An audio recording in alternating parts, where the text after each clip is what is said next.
Welcome! So as anyone who watches my streams or videos knows, I am a big fan of movies, but on par with that, I'm also a big fan of IMDb trivia. And so to explain, trivia for films on IMDb are little tidbits of information such as actors' roles or references or filming techniques, all that fun stuff, and it's mostly user submitted.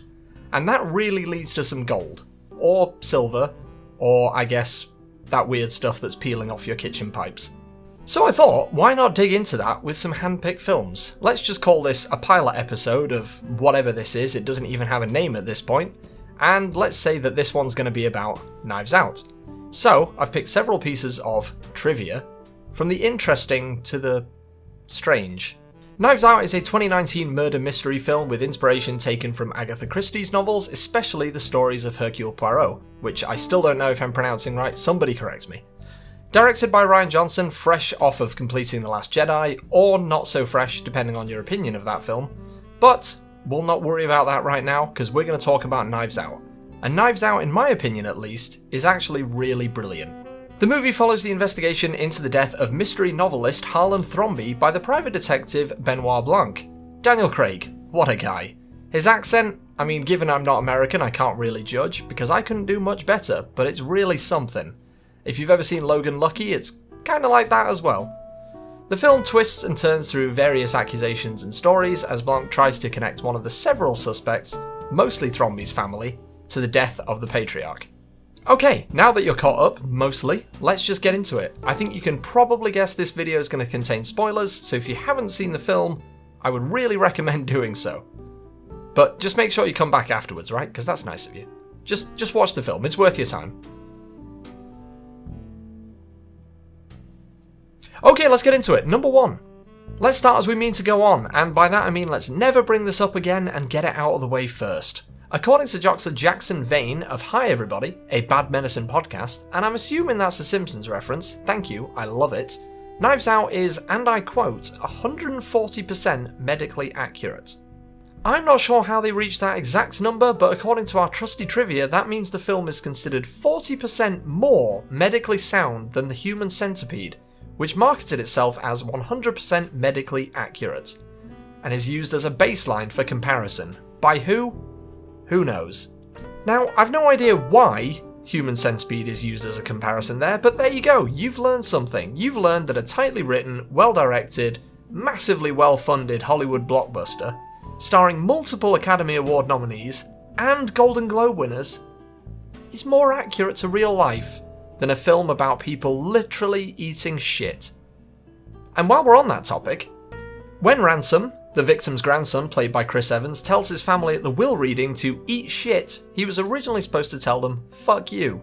Rian Johnson decided to remove most of the F-bombs in that script to secure that sweet, sweet PG-13 rating and keep it more like the mystery films he used to watch with his family when he was younger. It also grants the film a much larger audience than a higher rating would, allowing more room for financial success, so you can understand why he went for that. Chris Evans was the one who suggested substituting eat shit, so thank you Captain America. And for some reason, after all these years of watching him rocket the MCU to a household name, it does feel weird to see kind sweet Steve Rogers furiously telling members of his own family to consume feces. I don't really have a lot to say about this one, I just wanted to bring the attention to Chris's sweater, which was the real star of the film. Beautiful, isn't it? So Rian Johnson mentions to the film's costume designer Jenny Egan that he thought Ransom would have beautiful, expensive clothes he didn't take care of. Egan ran with it, wearing holes into the sleeves of his iconic sweaters. Little typo there, sometimes you get really excited about sweater trivia. Can't really help it. Additionally, the costume designer also distressed the heels on the loafer he wears throughout the movie. I must admit to the sin of not looking at an actor's shoes during a film, but we can all appreciate that attention to detail. One of the best things to come out of films sometimes is the contracts that companies will go through to make sure they're being shown in a good light or otherwise looking impressive.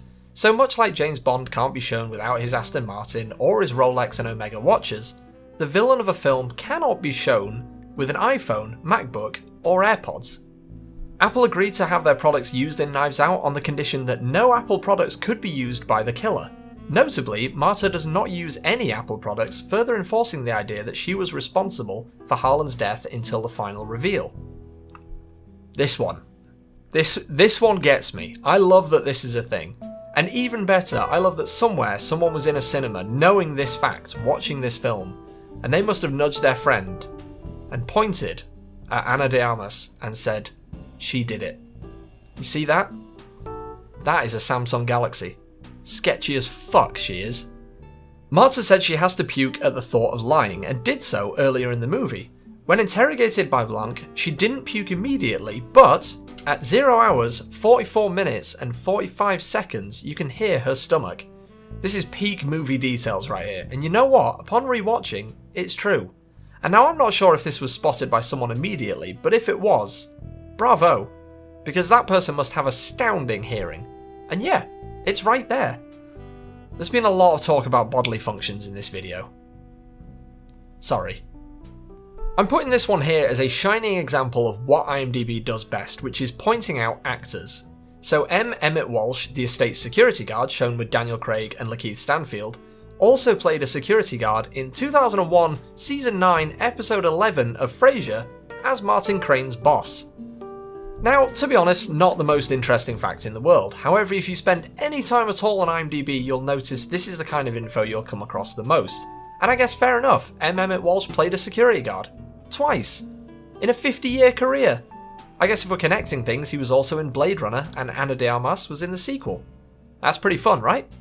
While filming the big reveal at the end of the film, Rian Johnson was surprised to discover that Daniel Craig had completely memorised the last 30 pages of the script, most of which are a monologue delivered by his character.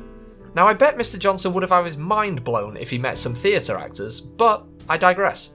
Johnson ended up altering the way he shot the scenes, favouring long takes instead of shorter cuts, because he found that Craig's performance became better and better the longer each take became. So it's always cool to hear about the different tactics the directors have for getting the best performances out of their actors. Alfred Hitchcock, for example, said actors are cattle, meaning showing up, do your job, we do things my way. Unsurprisingly, the great man denied that, saying he meant treated like cattle, in a nice way, of course. But then again, Werner Herzog once threatened an actor with a gun in the 70s.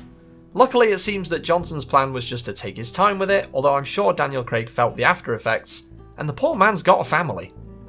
And last but not least, I love it when a film gets meta. Benoit Blanc almost speaks the film's title when he says, "When people get desperate, the knives come out."